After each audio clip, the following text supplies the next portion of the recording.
Hi friends, super കൺമണിയുടെ ഇന്നത്തെ എപ്പിസോഡിന്റെ റിവ്യൂയിലേക്ക് എല്ലാവർക്കും സ്വാഗതം. അങ്ങനെ രാവിലെ ഉറക്കമുണരുന്ന കൺമണി മനോജിന്റെ വിളി കേട്ട് തന്റെ താലിമാലയെല്ലാം ഡ്രസ്സിന് അടിയിലേക്കാക്കി വേഗം ചെന്ന് ഡോറ് തുറക്കുവാണ്. കൺമണിയെ കാണുമ്പോഴത്തേക്കും മനോജ് പറയുന്നുണ്ട്, ഇന്നലെ രാത്രി ഞാൻ വന്നപ്പോൾ വളരെ താമസിച്ചു പോയി, അതുകൊണ്ടാണ് നിന്നെ വിളിക്കാതിരുന്നത്. കൺമണിയുടെ മുഖം ആകെ വല്ലാതിരിക്കുന്നത് കണ്ടിട്ട് എന്തു പറ്റിയെന്ന് മനോജ് തിരക്കുന്നുണ്ട്. പ്രത്യേകിച്ച് ഒന്നുമില്ലെന്ന് അതിന് മറുപടി കൊടുക്കുന്നുണ്ട് കൺമണി. തുടർന്ന് മനോജ് പറയുന്നുണ്ട്, ഞാൻ നിന്നോട് സൂചിപ്പിച്ചിരുന്നില്ലേ ഇവിടെ ആരംഭിക്കുന്ന ഒരു പുതിയ കമ്പനിയിലേക്ക് എനിക്ക് ജോലി കിട്ടാനുള്ള ചാൻസ് ഉണ്ടെന്ന്. അതില് പ്രധാനപ്പെട്ട ഒരു പോസ്റ്റിൽ തന്നെ എനിക്ക് നിയമനം കിട്ടിയേക്കും. കൺമണിയും പറയുന്നുണ്ട് അത് വലിയ സന്തോഷം ഉണ്ടാക്കുന്ന കാര്യമാണെന്ന്. ഉടനെ മനോജ് പറയുന്നുണ്ട്, പക്ഷെ ആ ജോലി ഉറപ്പാകണമെന്നുണ്ടെങ്കിൽ നീ ഒരു ഡിസൈൻ തയ്യാറാക്കണം. മാത്രമല്ല ഞാൻ കമ്പനിയിൽ പറയുകയും ചെയ്തു നീ ഒരു ഡിസൈൻ തയ്യാറാക്കുമെന്ന്. ഇത് കേൾക്കുന്ന കൺമണി ഞാൻ ഡിസൈൻ തയ്യാറാക്കി തരാമെന്ന് തന്നെ ഉറപ്പ് കൊടുക്കുകയാണ് മനോജിന്. ആ സമയത്താണ് വരുണിന്റെ അച്ഛനും അമ്മയും ഒക്കെ കൺമണിയുടെ വീട്ടിലെത്തിയിട്ടുണ്ടാവുക. മനോജ് അവരോടായിട്ട് ചോദിക്കുന്നുണ്ട് എന്തുപറ്റി രാവിലെ തന്നെ വരാനെന്ന്. അപ്പോ വരുണിന്റെ അച്ഛൻ പറയും, അത് കൊള്ളാം, ബന്ധുവീട്ടിൽ വരാൻ ഞങ്ങൾക്ക് ഇനി സമയവും കാലവും ഒക്കെ നോക്കണോ.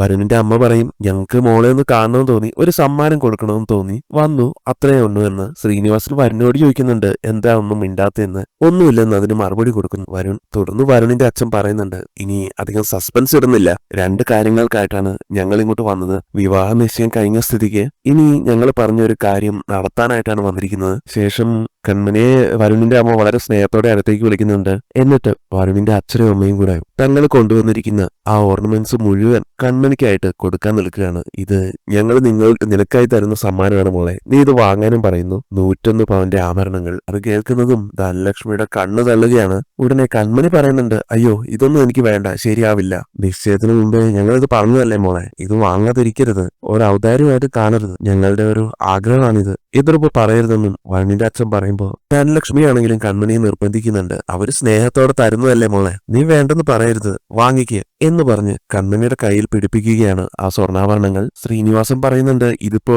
ഇത്ര ധൃതിയിൽ കൊണ്ടുവരണമെന്നില്ലായിരുന്നു, വിവാഹം നടക്കുന്ന ആണെങ്കിലും തന്നാ മതിയായിരുന്നു. അപ്പൊ വരുണിന്റെ അച്ഛൻ പറയും, അതുകൂടെ പറയാനാണ് ഞാൻ വന്നത്, നമുക്ക് ആ വിവാഹ തീയതി അങ്ങ് കുറിപ്പിക്കാം, എത്രയും പെട്ടെന്ന് നടത്താമോ അത്രയും പെട്ടെന്ന് നടത്താം, ഇന്ന് കുറിപ്പിച്ച അത്ര സന്തോഷം എന്ന മട്ടിലാണ് വരുണും എന്ന അമ്മയും പറയുന്നു. കൺമണിക്കാണെങ്കിൽ ശരിക്കും ടെൻഷൻ ആവുന്നുണ്ട്. ഈശ്വര, ഞാൻ ഇനി എന്തു ചെയ്യും, ഞാൻ എങ്ങനെ പറയും, മറ്റൊരാൾ കെട്ടിയ താലി അണിഞ്ഞിട്ടാണ് ഞാൻ ഇവിടെ നിൽക്കുന്നതെന്ന് വരുണിനെ അറിഞ്ഞാൽ പിന്നെ ഞാൻ ജീവിച്ചിരുന്നിട്ട് കാര്യമില്ല. എന്തൊക്കെ സ്വപ്നങ്ങളുമായിട്ടാണ് വരുണിന്റെ അച്ഛനും അമ്മയും വരുണും വന്നിരിക്കുന്നത്. വരുണിന്റെ നിശ്ചയ മോതിരം ഈ വിരലിലും കൃഷി കെട്ടിയ ഈ താലി എന്റെ കഴുത്തിലും, ഞാൻ ഇനി എന്താ ചെയ്യുക, ഒരു വഴി കാണിക്കണേ എന്റെ വിഘ്നേശ്വര എന്നൊക്കെ പറഞ്ഞുകൊണ്ട് കൺമണി ശരിക്കും സങ്കടപ്പെട്ട് നിൽക്കുകയാണ്. കൺമണി അങ്ങനെ ആലോചിച്ച് നിൽക്കുന്നത് കാണുമ്പോ വരുണിന്റെ അച്ഛൻ ചോദിക്കുന്നുണ്ട്, എന്താ മോളെ നീ ഇവിടെയെങ്കിലും അല്ലേ എന്ന്. അത് പിന്നെ തീയതി കുറിപ്പിക്കുന്ന കാര്യം പറഞ്ഞപ്പോഴേ അവള് സ്വപ്നലോകത്തിലായിരിക്കുമെന്ന് ധനലക്ഷ്മിയും പറയുന്നുണ്ട്. ശേഷം വരുൺ കൺമണിയെ വിളിക്കുന്നുണ്ട്, എനിക്കൊരു കാര്യം സംസാരിക്കാനുണ്ട്, എന്റെ കൂടെ ഒന്ന് വരാമോ എന്ന് ചോദിച്ചിട്ട്. അങ്ങനെ കൺമണി വരുണിന്റെ കൂടെ ചെല്ലുന്നു. ഓർണമെന്റ്സിന്റെ ബോക്സ് എല്ലാം വേഗം തന്നെ ധനലക്ഷ്മി കൈക്കലുമാക്കുന്നു. പിന്നീട് കൺമണി വരുണിനോട് ചോദിക്കുന്നുണ്ട്, എന്താ എന്നോട് പറയാനോടൊക്കെ പറഞ്ഞത്, അത് എങ്ങനെ പറയണമെന്ന് പറഞ്ഞാ കൺമണി അത് എങ്ങനെ എടുക്കുമെന്ന് എനിക്കറിയില്ല. കൺമണിയോട് എന്റെ മനസ്സിലുള്ള തോന്നലുകള് തുറന്നു പറയണമെന്ന് തോന്നി. എന്തോ ഇന്നലെ മുതൽ എന്റെ മനസ്സിന് വല്ലാത്തൊരു ടെൻഷൻ. ഇന്നലെ മുതൽ കൺമണി എന്നെ വല്ലാതെ ഒഴിവാക്കുന്ന പോലെ ഒരു തോന്നൽ. എന്റെ കോളുകൾ അറ്റൻഡ് ചെയ്യുന്നില്ല, എന്നോടൊന്നും മിണ്ടുന്നില്ല, എന്നെ കാണാൻ കൂട്ടാക്കുന്നില്ല.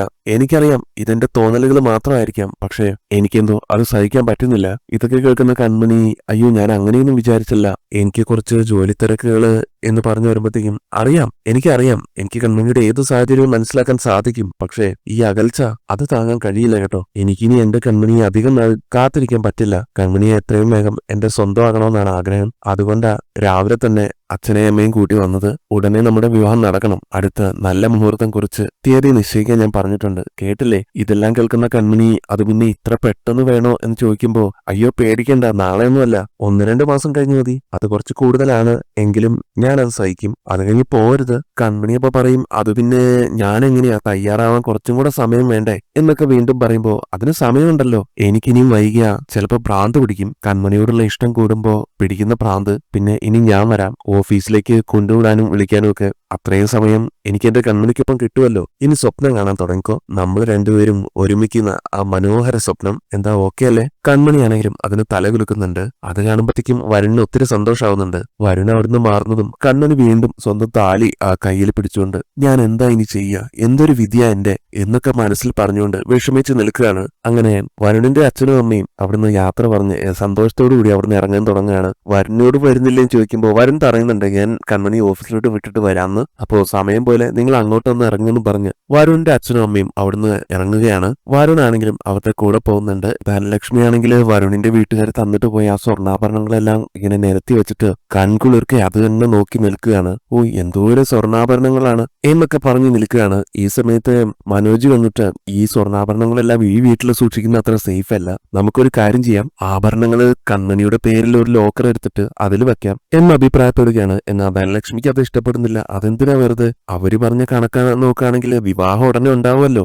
അത്രയും നാളത്തേക്ക് വെറുതെ എന്തിനാ ഒരു ലോക്കറൊക്കെ എടുക്കുന്നത്, ഇത് ഞാനിവിടെ എന്റെ ലോക്കറിൽ സൂക്ഷിച്ചോളാം, അതാകുമ്പോ എന്റെ അല്ല നമ്മുടെ എല്ലാവരുടെയും കണ്ണെത്തുമല്ലോ. പക്ഷെ ഗോകുൽ ഇതിനിടയിൽ കയറി പറയും, ഏയ് അതൊന്നും വേണ്ട, കഴിഞ്ഞ ദിവസം തന്നെ സോഷ്യൽ മീഡിയയിൽ വന്ന വാർത്ത അച്ഛൻ ശ്രദ്ധിച്ചതല്ലേ, നാട്ടിലെ കുറുവാ സംഘം ഇറങ്ങിയിട്ടുണ്ട്, അവര് വന്ന് ഇതൊക്കെ മോഷ്ടിക്കും, വീട്ടുകാരെ ഉപദ്രവിക്കും, അവർക്ക് ഈ അമ്മയുടെ തക്കാളിപ്പെട്ട് കൊണ്ടുപോകാനാണ് ഇത്ര ബുദ്ധിമുട്ട്, നമുക്ക് ബാങ്ക് ലോക്കറിൽ വെച്ചാൽ മതി അച്ഛാ. ധനലക്ഷ്മി ഉടനെ ദയിപ്പിക്കുന്ന ഒരു നോട്ടം നോക്കുന്നുണ്ട് ഗോകുലിനെ. അപ്പൊ മനോജും അത് തന്നെ പറയുന്നുണ്ട്, ബാങ്ക് ലോക്കറാണ് സേഫ്. ഈ സമയത്തായിരിക്കും അവിടേക്ക് കൺമണിയും വരിക. വേഗം തന്നെ ധനലക്ഷ്മി കൺമണിയെ കാണിച്ചിട്ട്, ഈ സ്വർണത്തിന്റെ കാര്യത്തില് നമ്മൾ ആരും അല്ലല്ലോ അഭിപ്രായം പറയേണ്ടത്, കല്യാണപ്പെന്നല്ലേ, ദേ മോളെ ഈ സ്വർണ്ണം എവിടെ സൂക്ഷിക്കണം, വല്ല ബാങ്ക് ലോക്കറിലും വെക്കണോ അതോ മോളുടെ ഈ ഏട്ടത്തിയമ്മ സൂക്ഷിക്കണോ? അപ്പൊ കൺമണി പറയും, എനിക്കിതിൽ പ്രത്യേകിച്ച് ഒരു അഭിപ്രായമില്ലെന്ന്. ധനലക്ഷ്മി അത് കേൾക്കുന്നത് ചമ്മി പോകുന്നുണ്ട്. ഗോകുലാണെങ്കിലും ചിരിക്കുന്നുണ്ട്. തുടർന്ന് കൺമണി പറയുന്നുണ്ട്, ഞാൻ ആദ്യമേ അച്ഛനോട് ഏട്ടനോട് പറഞ്ഞതാണ് ഈ സ്വർണ്ണം ഒന്നും വാങ്ങട്ടെന്ന്. എന്നാൽ ശ്രീനിവാസൻ പറയും,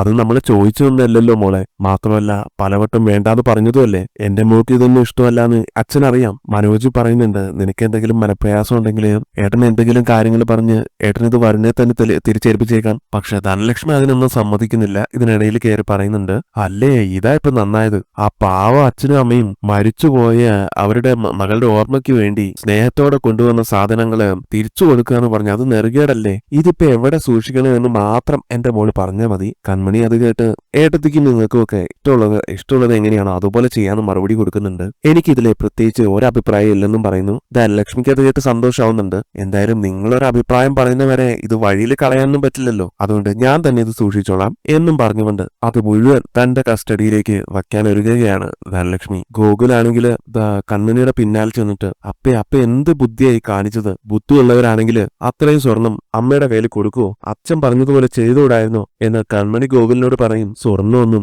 ഇപ്പൊ എന്റെ ഒരു വിഷയമല്ല ഗോകുലെ, പിന്നീട് കാണിക്കുന്നത് അമ്മായിമാരാണെങ്കിലും വരുണിന്റെ വീട്ടുകാർ വന്നിട്ട് കൺമണിക്ക് ആ 101 പവന്റെ സ്വർണം സമ്മാനിച്ച കാര്യം അറിഞ്ഞിട്ട് അവര് വല്ലാതെ ടെൻഷൻ അടിച്ചു പോവുകയാണ്. അവരുടെ സ്വസ്ഥത നശിക്കുകയാണ്. കൺമണിയുടെ ഈ സൗഭാഗ്യങ്ങളൊക്കെ കാണുമ്പോഴത്തേക്കും അമ്മായിമാരാണെങ്കിലും മറിച്ച് ചിന്തിക്കുന്നുണ്ട്, ഇനി കൺമണിക്ക് ശരിക്കും ദൈവാനുഗ്രഹം ഉണ്ടോ, ഗോകുല് പറയുന്നത് പോലെ ഇവള് സൂപ്പർ കൺമണിയാണോ എന്നൊക്കെ അതോടൊപ്പം അവർ ചിന്തിക്കുന്നുണ്ട്. എന്തായാലും ഒരു ഭാഗ്യമുണ്ട്, സ്വർണം വന്ന് ചേർന്നിരിക്കുന്നതേ ധനലക്ഷ്മിയുടെ കയ്യിലാ. 101 പവൻ അവള് കൊടുക്കുമെന്ന് തോന്നുന്നുണ്ടോ? ധനലക്ഷ്മി എടുത്താലും സാരമില്ല, കൺമണിക്ക് അത് കിട്ടാതിരുന്നാൽ മതിയെന്ന് മറ്റൊരമ്മായിയും പ്രാർത്ഥിക്കുന്നുണ്ട്. അങ്ങനെ ആകെ മനസമാധാനം നഷ്ടപ്പെട്ടു പോയ സാഗർ തന്റെ ആശങ്കകളെല്ലാം ദേവ്ജിയോട് തുറന്നു പറയുന്നുണ്ട്. എന്നാൽ ദേവ്ജി സാഗറിന് ധൈര്യം കൊടുത്തുകൊണ്ട് പറയുന്നുണ്ട്, വെല്ലുവിളികളെയൊക്കെ നമ്മുടെ ബ്രെയിൻ ഉണ്ടല്ലോ അതിനെയൊക്കെ അതിജീവിക്കാൻ വേണ്ടി ശ്രമിക്കും, ശത്രു കരുത്തനാകുമ്പോഴേ നമ്മുടെ ശക്തി വർദ്ധിക്കൂ എന്നൊക്കെ പറഞ്ഞു കൊടുക്കുന്നുണ്ട്.